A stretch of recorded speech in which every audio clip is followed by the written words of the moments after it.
예, 여러분들 반갑습니다. 오늘 제 마음이 어떤 줄 압니까? 당연히 모르시겠죠. 제 마음이 엄청 기쁩니다. 숫자가 많고 전화가 적고를 떠나서 제 마음이 지난주 이제 주일날 우리 리더 모임할 때 말씀드렸는데 저기 저면에서 막 기쁨이 올라오는 그런 거 있지 않습니까? 상황과 조건을 다 떠나가지고 기쁨이 막 올라오는데 너무나 행복한 거 있죠. 오늘 설교 제목 보셨습니까? 설교 제목이 뭡니까? 예, 기독교와 개신교를 알자. 오늘 본문이 어디라고요? 사도행전 4장 12절이죠. 오늘 본문이 무엇을 말하는가 좀 이따가 이제 말씀드리겠습니다. 여러분, 오늘은 설교를 잘 들어놓으셨다가 다음에 반드시 오늘 들은 말씀을 성령께서 사용할 때를 주실 겁니다. 그런 그 환경을 주실 텐데 그때 잘 기억해 놓으셨다가 잘 또 전달해 주셨으면 좋겠어요.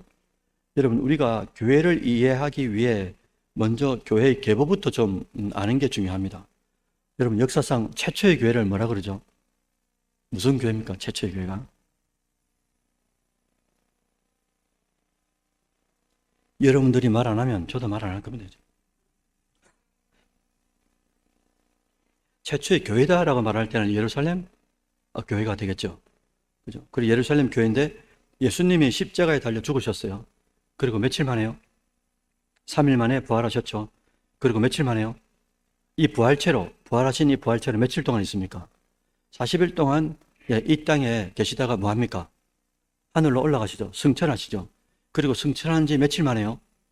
열흘 만에. 그러니까 부활하고 50일 되는 거죠. 이걸 뭐랍니까?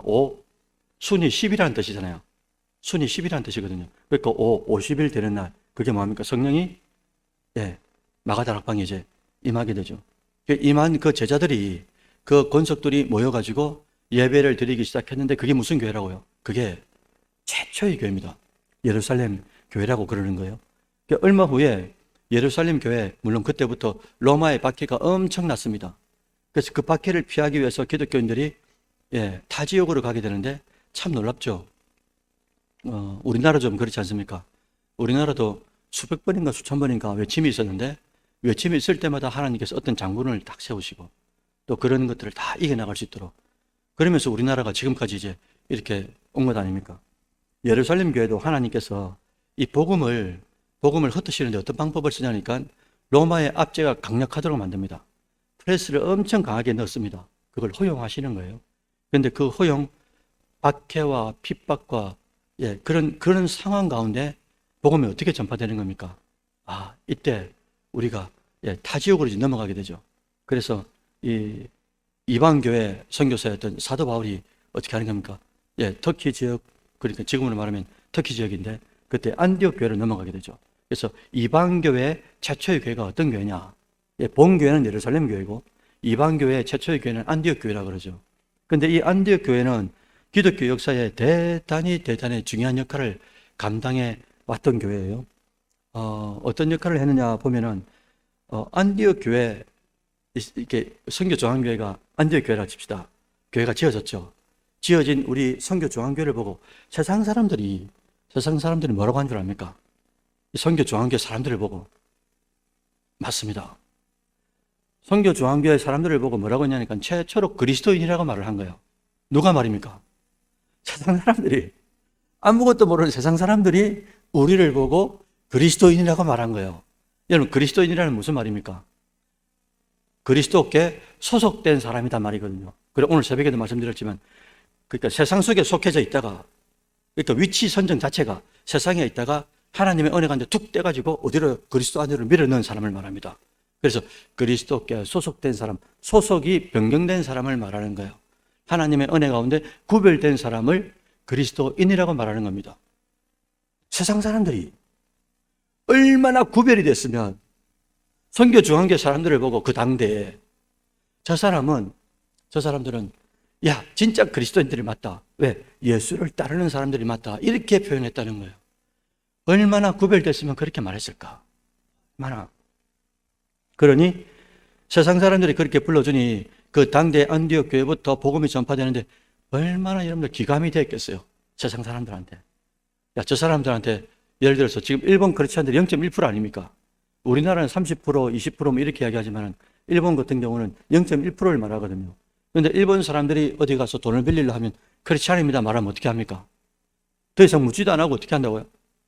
예, 그리스도인이라는 그 하나 때문에, 그 명함 때문에, 보이지 않는 그 영적인 명함 때문에 돈을 빌려준다고, 예, 우리 선교사님, 일본 선배인 선교사님 이야기를 하더라고요. 그만큼 삶의 변화, 삶의 성화가 그리스도인이라는 이 명칭, 이 이름 하나, 그게 얼마나 큰 영광이 있단 말이겠어요. 거기다가 이 안디옥 교회는 또 어떤 영광이 있었냐니까, 이방인의 선교사 사도 바울께서 어떻게 합니까? 1차 선교, 2차 선교, 3차 선교를 출발했던 그 지역이 안디옥 교회입니다. 안디옥 교회에서 전체 돌고 돌아오고 해서 출발한 지역이 어디냐니까 안디옥 교회에서 쉼을 얻고 회복하고, 그리고 안디옥 교회에서 전체 이제 선교를 출발했다라는 거예요. 그러니 초대교회 때 얼마나 이방교회의 첫 교회였던 이 안디옥 교회가 역사적으로, 신학적으로, 교회적으로 위험이 있었겠어요. 이렇게 시작된 기독교가 사도 바울의 등장과 함께 점점 어디로 갑니까? 안디옥 교회에서 마게도니아로 가는 게 아니고 점점 이제 유럽으로 가죠. 유럽으로 가서 어떻게 된다고요? 지금으로 말하면 원래는 소아시아로 가려고 했는데 지난번에 제가 말씀드렸지 않습니까? 소아시아, 지금은 터키로 가려고 하다가 어디로 간다고요? 유럽으로 들어가게 되죠. 성령께서 막으셔서, 그렇게 표현되지 않습니까? 사도행전에. 사도 바울이 가려고 하는데, 근데 성령께서 막으셔가지고, 유럽으로 갈 수 있도록.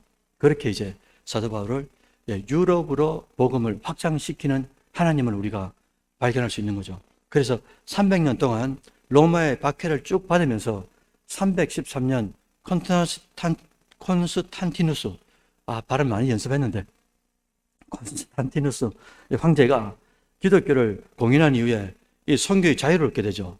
선교 자유를 얻게 되면서 양쪽으로 급성장하게 됩니다. 그러면서 337년에 콘스탄티누스 황제가 어떻게 됩니까? 죽게 되죠.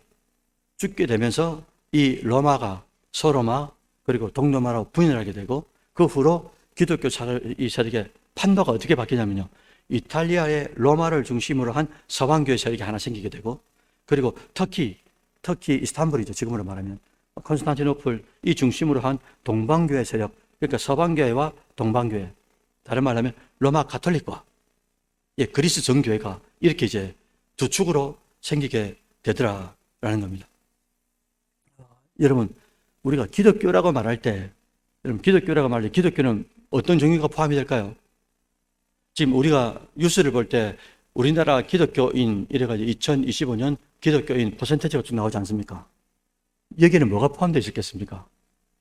천주교도 포함되어 있고요, 종교에도 포함되어 있고요, 그 다음에 개신교도 포함되어 있는 겁니다. 그러면 이렇게 묻죠.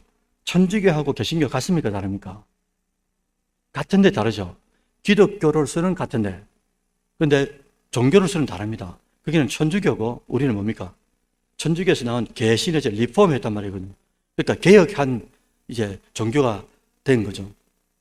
그래서 기독교에는 세 가지 산맥이 있는데, 그게 뭐냐? 천주교, 그리고 동방 종교회. 동방이라는 말은 그리스를 말하거든요. 근데 그리스가 어떻게 됩니까? 나중에 이제 세월이 지나가는 오스만 제국, 그러니까 이슬람 이게 쳐들어와가지고 멸망하게 되죠. 그러면서 이 그리스 정교회가 어디로 넘어가죠? 러시아로 넘어갑니다. 근데 지금은 정교회를 뭐라 부릅니까? 러시아 정교회라고 부르죠. 그러니까 로마 가톨릭, 천주교 우리말로 하면, 그 다음에 러시아 정교회, 그 다음에 우리가 지금 몸담고 있는 개신교, 이 세 가지를 전체 합쳐가지고 뭘 한다고요? 기독교다라고 말하는 거예요. 그런데 이 기독교라는 이 단어는 우리나라는 전부 다 한자화 됐습니다. 전부 다 한자화거든요. 중국 성경, 한자 성경에 거기서부터 유래됐는데, 기독이 뭐냐니까 여러분 잘 아시는 것처럼 그리스도를 한자화한 겁니다.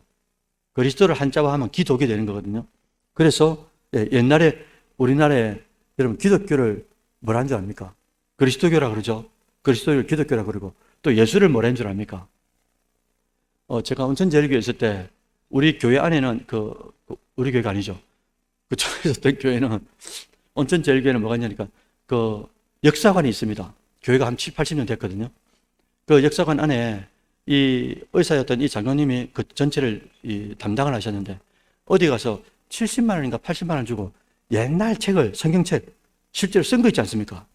그 한자로 이렇게 막 쓴 거 있잖아요. 그 책을 고소를 저한테 보여주더라고요. 거기 뭐라고 적혔냐니까 대한 야수교 이렇게 돼 있더라고요. 그러니까 예수를 뭐라고 했습니까? 예, 야수라고 돼 있더라고요. 야수. 야수나 야수로. 아, 그런 거구나. 그죠? 그래서 예수교를 야수교로 그렇게 표현할 때도 있었다는 거예요. 결국은 기독교가 뭐냐라고 물으면 이렇게 대답하면 됩니다. 중요합니다, 여러분들. 기독교가 뭐냐라고 물으면 나사렛 예수를 구원자로 믿는 종교가 그리스도교고, 그리스도교가 뭐라고요? 한자로 하면 기독교가 되는 거잖아요.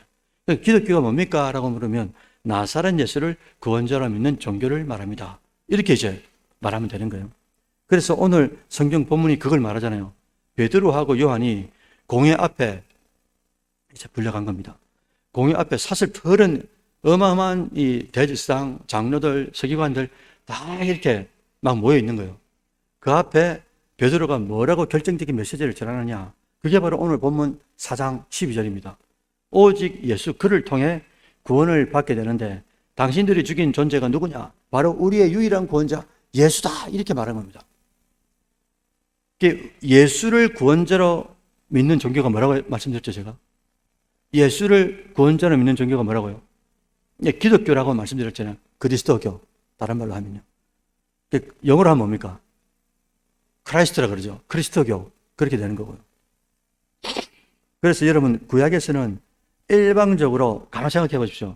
구약과 지금 다른 게 대단히 많습니다. 구약에는 예를 들어 에스겔 선지자가 딱 나타나가지고 뭐 하냐면요. 자, 말씀 들으려니까 주고받고 찬양하고 이거 없습니다. 성가대도 없고. 맞잖아요. 구약에 아무것도 없어요. 구약에는 그냥 일방적으로 선지자들이 하나님의 말씀을 듣고 보고 환상을 보든지 계시의 말씀을 들어가지고 일방적으로 전하는 것뿐입니다. 그런데 지금은 수천 년이 지났죠. 지금은 어떻습니까? 예배가. 성가대도 있고 찬양팀도 나오고 주일학교도 있고 말씀도 공부하고 이게 다 이 역사 속에서 어떻게 변화되냐면요. 원래 기독교가 어디서 나온 겁니까, 여러분들? 기독교 전에 무슨 종교가 있었죠? 유대교입니다, 유대교. 유대인들이 야훼 하나님을 믿는 종교 있지 않습니까? 그러니까 구약을, 예수를 구원자로 믿는 종교는 기독교죠. 그러니까 기독교 전에 뭐가 있었다고요? 야훼 하나님을 구원자로 믿는 종교가 있었어요. 그게 유대교입니다. 유대교가 왜 생긴 겁니까? 유대교를 디아스포라라고 그러죠. 그러니까 바벨론이 쳐들어와가지고 쳐들어온 그때 이스라엘 백성들이 막 흩어지죠. 흩어진 그들을 뭐라 부르는 겁니까? 디아스포라라고 그러잖아요. 디아스포라가 모인 곳마다 예를 들면은 그게 한국이다, 중국이다, 인도다. 이 모인 10명만 모여도 뭘 만드냐면요. 회막을 만듭니다. 회막을 만들고 난 뒤에 그 회막에다가 랍비를 세웁니다. 10명만 돼도. 그 랍비가 있으니까 랍비는 선생이거든요. 그러니까 회당 교실이 있죠. 그 다음에 랍비 교사가 있죠. 그 다음에 누굴 만들겠습니까? 아이들을 모읍니다. 그래가지고 말씀을, 야훼 하나님을 가르치는 겁니다. 이러면서 500년 근간에 BC 500년부터 해가지고 디아스포라, 유대교가 생기고 이 유대교가 기독교로 넘어오면서 지금 우리가 가지고 있는 이 전례들 있죠. 이런 예배의 형태, 세례, 교육, 주일학교 이런 모든 이런 것들이 유대교에서 나오게 됐어요. 이거는 다음 주에 이제 말씀드리려고 합니다. 어쨌든 기독교와 우리가 지금 믿는 게 뭐냐니까 기독교 안에 뭐가 있느냐라고 보면은 개신교가 있잖아요. 아까 말씀드렸죠. 기독교는 뭐라고요? 천주교. 그다음 천주교에서 나왔던 정교회. 그다음에 천주교에서 나왔던 개신교가 있잖아요. 그래서 기독교 안에 개신교에 대한 말씀을 오늘 이제 전하려고 합니다. 그래서 오늘 설교 제목이 기독교와 개신교. 이걸 이제 우리가 알아야 된다라는 거죠. 먼저 여러분들 기독교와 천주교 이렇게 물으면 여러분 같을까요? 다를까요? 아까 말씀드렸죠. 기독교가 뭐라고 했습니까? 나사렛 예수를 구원자로 믿는 종교라고 그랬죠. 그럼 기독교 안에는 세 가지가 있다고 말씀드렸죠. 천주교, 정교회, 개신교죠. 그럼 이 공통분모를 보면 그럼 뭡니까? 천주교도 기독교니까 같은 공통분모를 가지고 있잖아요. 예수를 믿는다. 그래서 같지만 엄청나게 다릅니다. 그래서 지금 신학교 대학원에서 저희들을 가르쳤던, 예를 들어 20년 전에도 우리를 가르쳤던 교수님들이 뭐냐 하니까 이단 중에 극단의 이단이 뭐냐? 천주교가 말씀하시는 교수님들도 있습니다. 물론 좀 온화하게 말씀하시는 분도 있는데, 근데 극단적으로 말씀하시는 그런 분들도 있어요. 왜냐? 다 이유가 있습니다. 그래서 우리가 종교개혁이라 그러죠. 1517년에 마틴 루터가 뭐합니까? 종교개혁을 일으키죠. 여기서 종교개혁이라는 말이 무슨 말입니까? 가톨릭에서 나온 겁니다. 가톨릭이 아니다 이거죠. 이제. 가톨릭은 구원받을 수 있는 종교가 아니라고 해서 종교개혁을 일으켜가지고 밖으로 나온 거죠. 구별시킨 건 아닙니까? 어쨌든 기독교와 천주교는 다르나 같으나 물었을 때 같지만 다르다라고 말씀드려야 되고, 근데 이 천주교라는 말 있잖아요. 천주교라는 말, 저는 이제 성교학을 전공했으니까 이런 것들 쭉 배운단 말입니다. 여러분, 중국에서 하나님을 딱 말할 때 뭐라고 말을 하냐면요. 이게 하늘 천자를 딱 씁니다. 혹은 신자를 써요. 신자. 그리고 또 여러분 있습니다. 그 차태현 이 배우가 영화에 나왔던 엄청나게 눈물 많이 흘리게 했던 그 영화 이름 뭐죠? 엄마가 죽었는데 그 신과 함께인가? 님과 함께인가? 그거 있죠. 거기 뭐가 나옵니까? 이정재가 뭐로 나오죠? 여러분, 옥황상제라고 들어봤어요. 상제란 말이 신이란 말이거든요. 그러니까 하나님이란 말을 한자 성경에 뭐라고 바뀌었냐니까, 천, 혹은 신, 혹은 상제, 혹은 뭐라고요? 천주라고 했어요. 천주. 하나님을 말입니다. 한자화 할 때. 그래서 하나님을 불렀는데 천주교에서는 하나님을 뭐라 부른다고요? 천주라고 불렀어요. 천주. 그래서 우리에게 뭐라고 부른 겁니까? 우리는 천주교다. 이렇게 이제 부른다는 거예요. 여러분, 하나님하고 중요합니다. 여러분. 하나님하고 제가 뭐라고 질문하겠습니까? 하나님하고 같을까요? 다를까요? 같지만 다르다. 이렇게 또 말하면 될 것 같아요. 하나님은 우리 개신교에서 쓰는 말입니다. 여러분, 천주교에서 하나님이라고 할까요? 안 씁니다. 거기는 뭐라 씁니까? 정교회도 하나님이라고 안 씁니다. 하느님이라고 씁니다. 하나님이라는 개념이 뭐냐? 하나밖에 없는 유일신을 말합니다. 하나, 유일하다 이 말인 거죠. 그런데 천주교나 정교에서는 하느님이라 하잖아요. 왜 그럴까요, 여러분들? 하늘이에요, 하늘. 우리나라에 개신교보다 몇십 년 앞에 그 천주교가 먼저 들어왔잖아요. 천주교가 들어올 때 우리나라를 가만 보니까 이 천주교 선교사들이 우리나라를 하늘을 엄청나게 숭배하고 있는 거예요. 신성시 하잖아요, 우리는. 그래서 제일 먼저 말하면 천지신명이라고 그러죠. 그러니까 하늘과 땅을 말할 때 하늘을 너무 신성시하니까 뭐라고 하는 겁니까? 하늘님이라고 한 거예요. 근데 이 하늘님이 우리가 뭐로 바뀐 거죠? 하나님. 그래서 하늘에 계신 신적 존재. 이렇게 해서 하나님. 이렇게 이제 표현하는 거죠. 그래서 우리가 애국가에도 부르면 원래는 뭐라고 되어 있습니까? 하나님이 맞아요? 하느님이 맞아요? 처음에 만들 때는 하느님이라고 지었죠. 그런데 우리가 이제 부를 때는 뭐랍니까? 뭐 별로 그런 거 개의치 않으니까 나는, 여러분들은 하나님을 믿기 때문에 하느님이 아니고, 그러니까 부를 때는 하나님이 보호하사. 맞나? 그렇지. 그렇게 이제 부르는 거죠.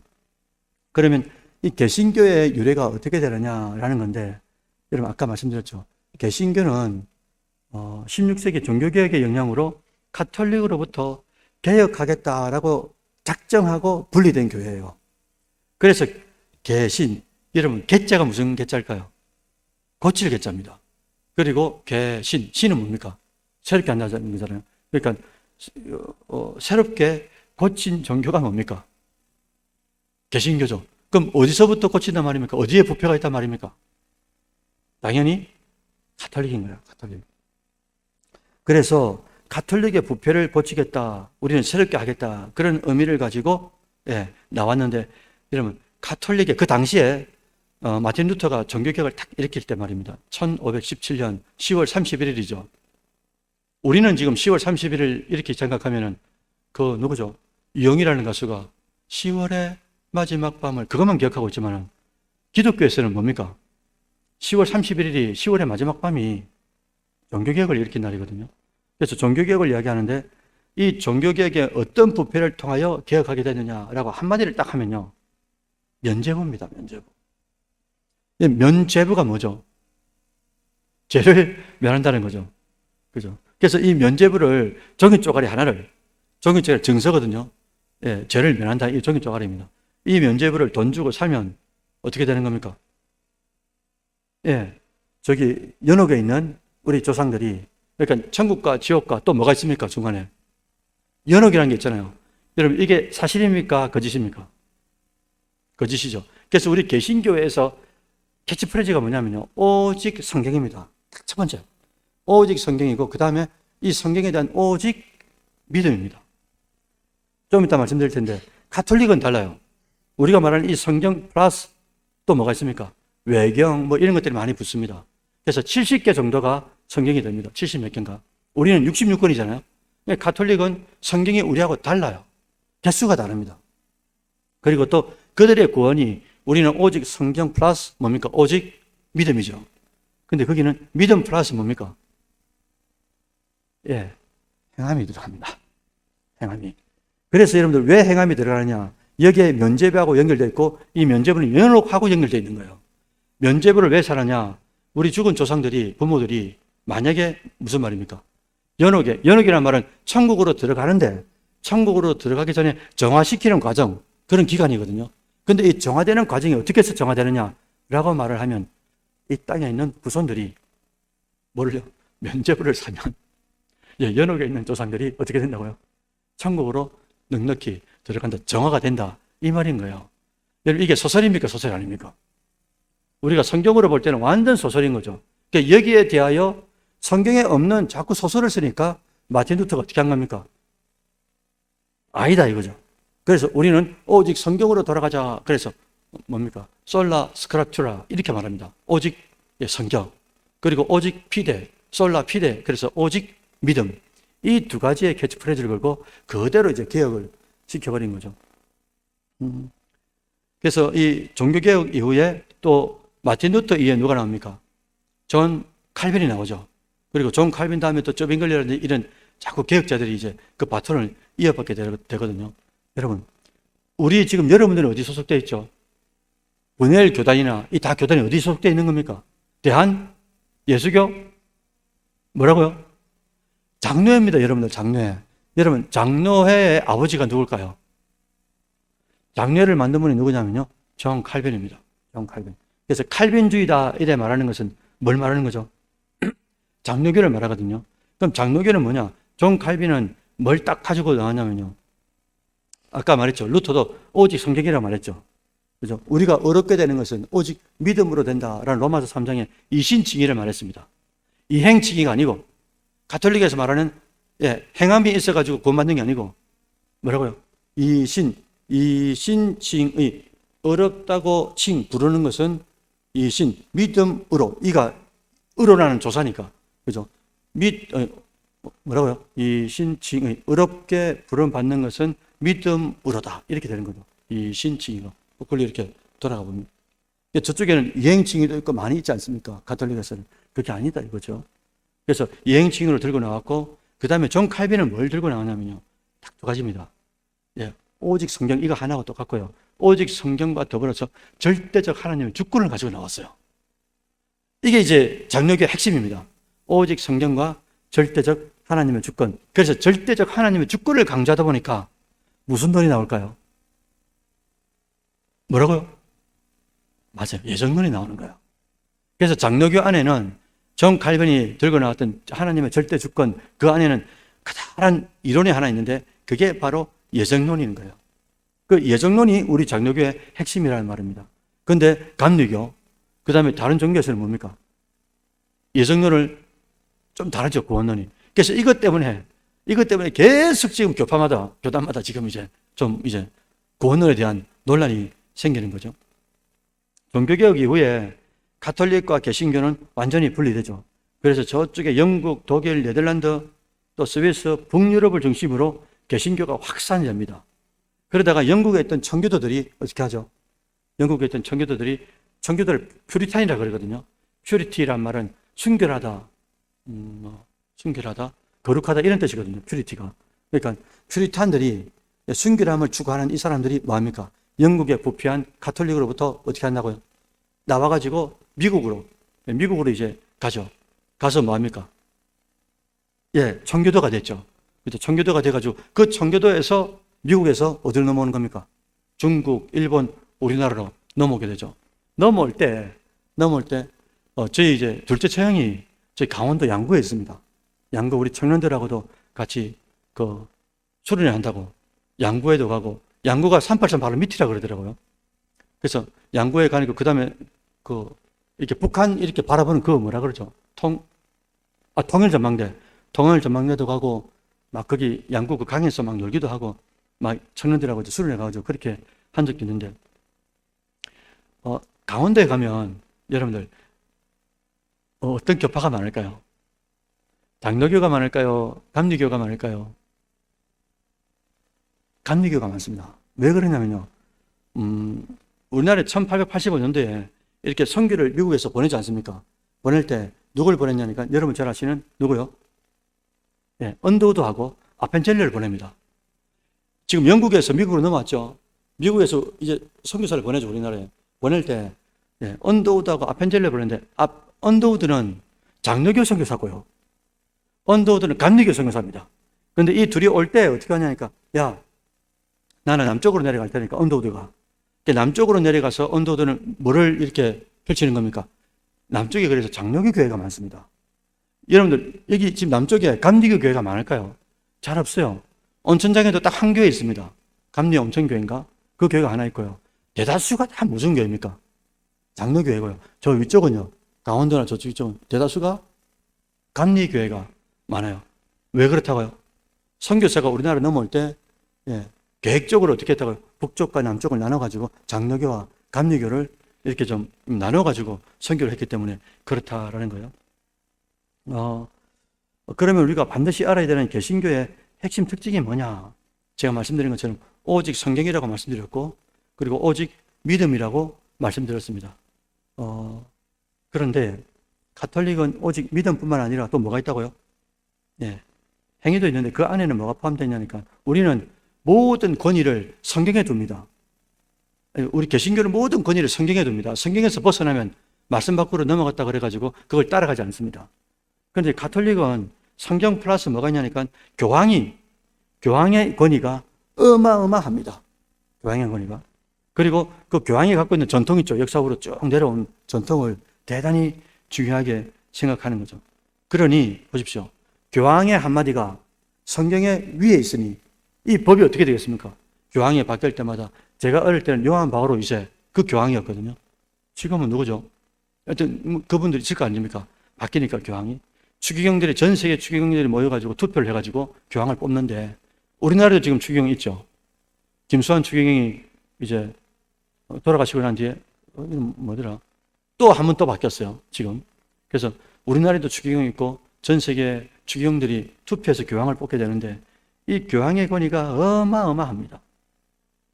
그런데 이게 성경에 나와 있느냐? 그렇지 않더라 이거죠. 그러니까 교황이 어떤 마인드를 가지느냐에 따라서 이게 인본주의에 빠질 가능성이 너무나 농후하다는 거죠.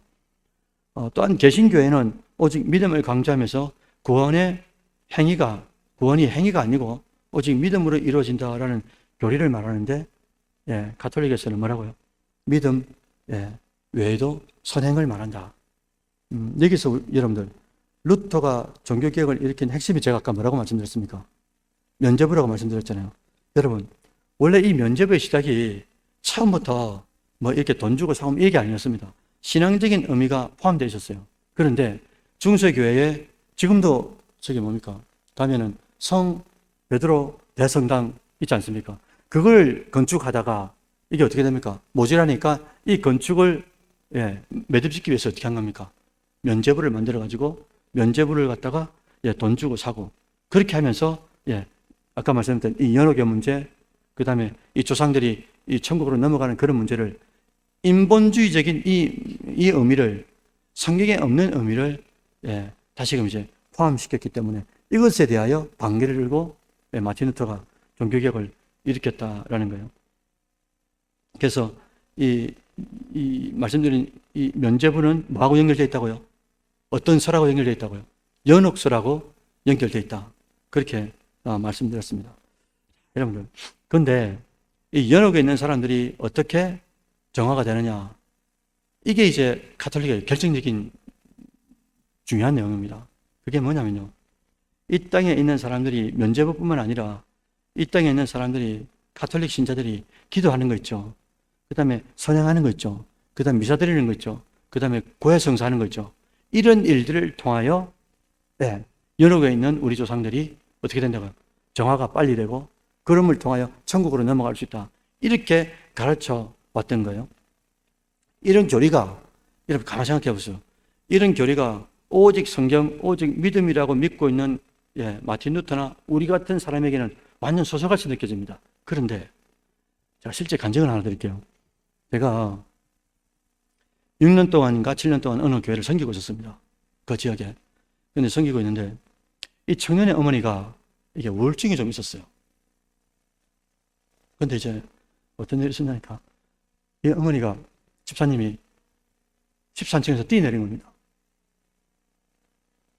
뛰어내렸는데 그래 이제 돌아가신 거예요. 이 친구가 며칠 지나고 난 뒤에 울면서 전화가 왔더라고요, 저한테. 저기 목사님, 우리 엄마 천국 간 거 맞습니까? 제가 뭐라고 대답하겠습니까? 여러분들, 이걸 천주교인들이요. 듣죠? 그럼 천주교인들이 뭐라고 설명하면 되겠습니까? 아까 뭐가 있었다고요? 천국과 지옥 사이에 뭐가 있다고요? 여러분, 내 부모가, 내 가족이 죽었어요. 믿는 사람들은 죽는 게 당연하다고 생각합니다. 죽는 게 문제가 아니고요. 근데 그 죽음 이후에 천국에서 다시 볼 수 있는 이게 최대의 문제입니다. 우리 크리스찬들에게. 맞지 않습니까? 죽는 거야 다 죽는다고 했기 때문에 저한 이치니까. 근데 죽고 난 이후에 우리 엄마, 우리 아버지, 우리 할아버지, 할머니가 내 부인이, 내 남편이 진짜 천국에서 제외할 수 있냐 이거죠. 이 친구도 전화가 와가지고 그래 우는 겁니다. 그런데 이걸 만약에 천주교인데 딱 들었습니다. 뭐라고 이야기했습니까? 여러분, 연옥설이라는 게, 우리 슬픔에 찬 심령들에게는 솔깃합니다. 이게, 진짜 죽은 부모가, 죽은 자녀가, 죽은 가족들이, 친척들이 어떻게 되느냐 이야기할 때, 연옥설이 싹 들어오게 되면 이게 마음에 완전 평안해지는 거예요, 이게. 소설이. 실체가 아닌데. 그러니 인본주의가 뭘 만드는 겁니까? 완전 이단도 아닌 이단을 만들고 그것을 평안하게 만들고 그러면서 없는 것을 만들어가지고 완전 거짓부름을 하게 되는 거죠. 살아남은 자들에게 가장 중요한 문제가 먼저 간 우리 가족들인데 그 가족이 어떻게 됐을까? 여기에 연옥설을 딱 갖다 대면 얼마나 좋겠어요. 그러니 연옥에 대한 믿음을 가지고 있는 사람들은 어떻게 하겠습니까? 이 땅에 있는 동안에 미사를 드리겠습니까? 안 드리겠습니까? 고해성사 하겠습니까? 안 했습니까? 그리고 지금 이번처럼 만약에 그 뭡니까? 지진이 나고 미얀마에 우리나라에 산불이 났어요. 그럼 어떻게 하겠습니까? 자기 것을 개내서라도 어떻게 하겠어요? 선행을 보여야 되는 거예요. 왜? 연옥을 믿기 때문에. 연옥을 믿기 때문에.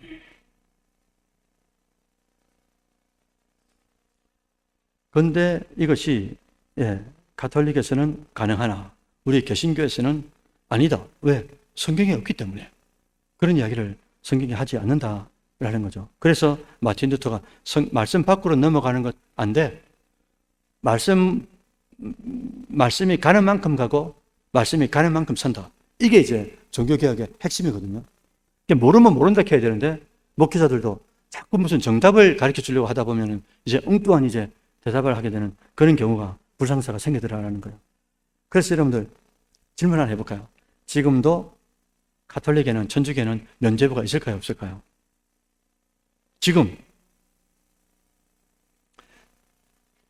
지금은 여러분들 지금 성당 갔다 여러분 친척들에도 있을 거 아닙니까? 성당 갔다 가지고 면죄부 사와왔다고 들어보셨어요? 돈 주고 50만 원 주고 사왔다고 들어보셨습니까? 면죄부 없죠? 근데 뭐가 남아있을까요? 면죄부는 없는데요. 면죄부의 개념이 그들 교리 안에 속속들이 들어가 있습니다. 그게 뭡니까? 성자를 위한 기도 있죠. 그러니까 우리가 베드로라든지 성모 아베 마리아. 아베 마리아가 무슨 말입니까? 은혜로우신 마리아님, 예, 안녕하세요 마리아님. 이게 무슨 기도입니까? 예, 성자에 대한 기도를 하면 이 성자가 하나님과 가까이 있기 때문에 이들이 기도하면 우리 조상들이 어떻게 된다고요? 전부 다 그런 겁니다. 그리고 또 선행하는 거, 지금도 미사드리죠. 구해성사하는 거. 이게 똑같은 맥락으로 어디 들어가 있는 겁니까? 면죄부 안에 같이 이제 포함이 되어 있는 거죠. 그래서 뭐라고요? 가톨릭에서는 선행을 하면 다 구원 받는다 이렇게 말합니다. 자, 여러분들 평생에 잊지 못할 제가 영상을 하나 보여드릴게요. 제가 20년 전에 사역할 때 처음 봤는데 그 영상을 찾다가 못 찾다가 찾았는데 못 찾다가 다른 영상을 찾았는데 똑같은 이야기를 김수환 추경이 하시더라고요.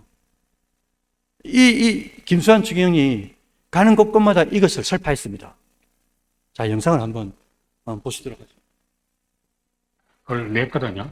그러니까 우리 땅에 우리 선조들이 하나님을 믿지 않았다고 말하는 것이 결코 아니고 또 우리 교회로서는 또 하나님 아니라도 예를 들어 불교의 신자로 해가지고 다른 종교니까 무슨 다른 종교에 속하니까 안 된다든지 이런 말을 하는 것도 아니고 불교를 믿든지 다른 종교를 믿든지 하여튼 인간으로서 참되게 사는 사람은 하나님께서 다 구원해 주신다. 참되게.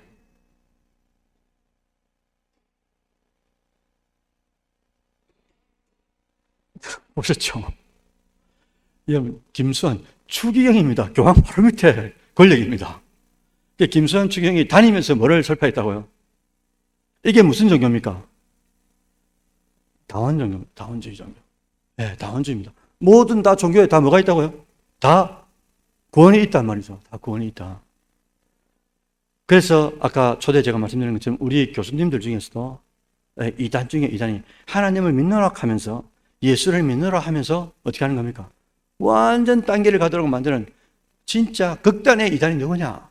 가톨릭이다. 이렇게 세게 말씀하시는 분도 있고 또 온건하게 말씀하시는 분도 있는데 실제로 우리가 봤으니까요.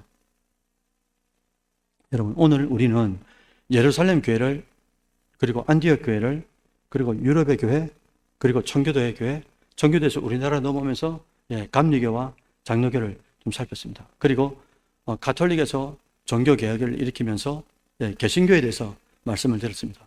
여러분, 개신교가 뭐라고 말씀드렸습니까? 새롭게 고치는 교회래요. 자, 이걸 여러분들 이제 마지막입니다. 이걸 우리 교회, 여러분 사랑하는 교회, 선교 정한교회 적용시켜 보십시오. 우리 교회는 개혁교회가 맞습니까? 지금 반응이 뭐죠? 우리 교회는 개혁교회가 맞습니다. 제가 참 놀란 게 제가 이제 이렇게 장로님들하고 대화하고 또 성도님들하고 대화하면서 우리 교회 D12 있죠? 저기 그 풍성교회 그 D12 있죠? 그 다음에 인터컵도 했다 그러더라고요. 여러분, 다른 교회는 보통 그렇게 잘 안 합니다. 제가 무슨 말씀을 드리냐니까 개혁교회죠. 개신교입니다. 개신교가 개혁교회를 말하잖아요. 우리 교회는 이 새로운 변화 있죠. 이 새로운 변화에 어려울까요, 쉬울까요, 우리 교회가? 왜 그럴까요? 왜? 전에 있던 우리 교회의 분위기가 많은 것을 이렇게 개혁을 해봤어요. 변화를 일으켰어요. 그 변화가 잘 된 것도 있을 거고, 그죠? 좋은 전통으로 우리 교회에 남아있는 것도 있을 거고, 또 안 됐으면 또 다른 개혁을 해서 또 계속 변화되는 거죠. 여러분, 우리 교회는 앞으로 잘 될 겁니다.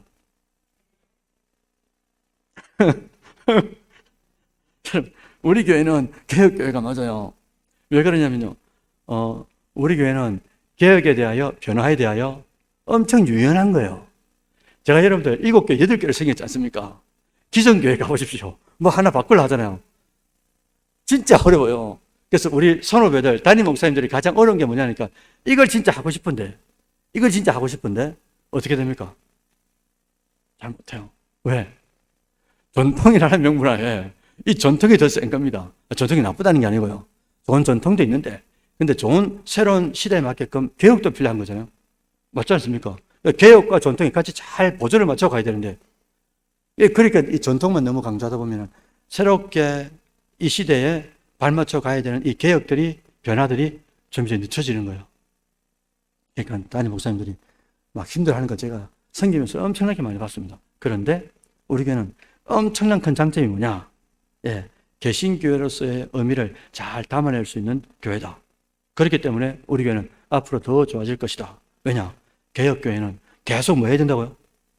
계속 변화하고, 계속 새로워지고, 계속 개혁해야 되는데, 그 개혁과 변화가 우리 교회는, 선교 중앙교회는 어떻다고요? 거부감이 적고 유연하게 받아들일 수 있기 때문에 여러분들은 잘 못 느끼겠지만, 잘 느끼고 있는지 모르겠는데, 저는 엄청나게 그게 엄청난 장점입니다. 그래서 앞으로 우리 교회가 어떻게 하나님께서 이끌어 가실지 모르지만은 그런 변화에 잘 발맞춰서 갈 수 있는 그런 역량들이 우리 교회 내부 안에 있기 때문에 너무나 감사하고, 거기다가 또 우리 교회는 또 시행착오, 또 우여곡절, 또 뭐라 그럴까요? 또 아픔이 있는 교회잖아요. 아픔이 있었던 교회죠. 근데 이 아픔들을 잘 견뎌오시면서 지금 남아있는 권속들이 계세요. 여러분들이 계시단 말입니다. 앞으로 어떤 아픔이 와도, 앞으로 태산 같은 아픔이 온다 하더라도 그 태산 같은 문제들을 어떻게 하겠습니까? 잘 견뎌오셨어요. 여러분 때문에 우리 교회가 지금 이렇게 존속하고 있는 것 아니겠습니까? 그런 것을 가만히 이렇게 묵상하고 생각할 때 지금 존재하고 있는 남은 자, 에스겔스나, 그런데 남은 자를 계속 이야기하거든요. 남은 자가 있기 때문에 하나님의 이 믿음의 계보가 계속 이어지는 것처럼 여러분들 한 사람 한 사람이 얼마나 중요하다. 아니, 내가 잘나서 그런 게 아니고 하나님께서 나를 남는 자로 우리 교회 끝까지 남게 하시고 그 남은 자로서 앞으로 또 해야 될 개혁과 변화, 그것에 발맞춰 갈 수 있다는 것이 얼마나 여러분들 행복한 일입니까? 누구 때문에요? 하나님의 은혜와 지금 마지막까지 남아있는 여러분 때문에 너무나 기감이 되고 또 앞으로 어떤 문제가 생겨봐라 이거죠. 그 문제도 진짜 큰 문제들을 다 겪어왔는데 어떤 문제가 되겠습니까? 오히려 문제가 아까 보셨죠? 예루살렘 교회 핍박이 생기고 문제가 엄청나니까 어떻게 합니까? 하나님이 이걸 툭 터뜨려가지고 더욱더 복음이 확장되게 만들어지는 것처럼 우리 교회도 어떤 문제가 와봐라 이거죠. 그 문제가 오히려 복음의 확장성을 이루는 그런 부흥의 날이 온다. 그걸 믿고 앞으로 오는 어떤 문제, 어려움 가운데서도 또 같이 합력해서 선을 이뤄나가는 이 밤에 본석들 되시기를 주의 이름으로 축원드립니다.